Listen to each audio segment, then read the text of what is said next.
就是我们的选择，这就是我们的价值观，这就是我们的品牌。所以很感谢今天有机会能够来到这里跟大家分享职涯力这个过程，希望最后一个这样的演讲、这样的分享的过程当中，能够点亮你们人生的新的方向，能够开创未来各位在创业的领域当中一个新的据点。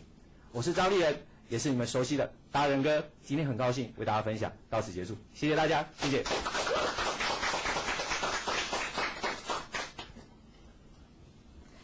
谢谢大人哥用的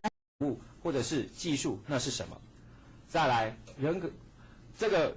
我们在圆梦12里咨询里面，陈雄华 Robin 老师曾经有提醒过我们，工具不需多，但是要精。在座很多伙伴，尤其是男性跟我一样啊，大学时候我们常常骑摩托车啊，摩托车坏掉怎么办？我们就会拖一下摩托车行。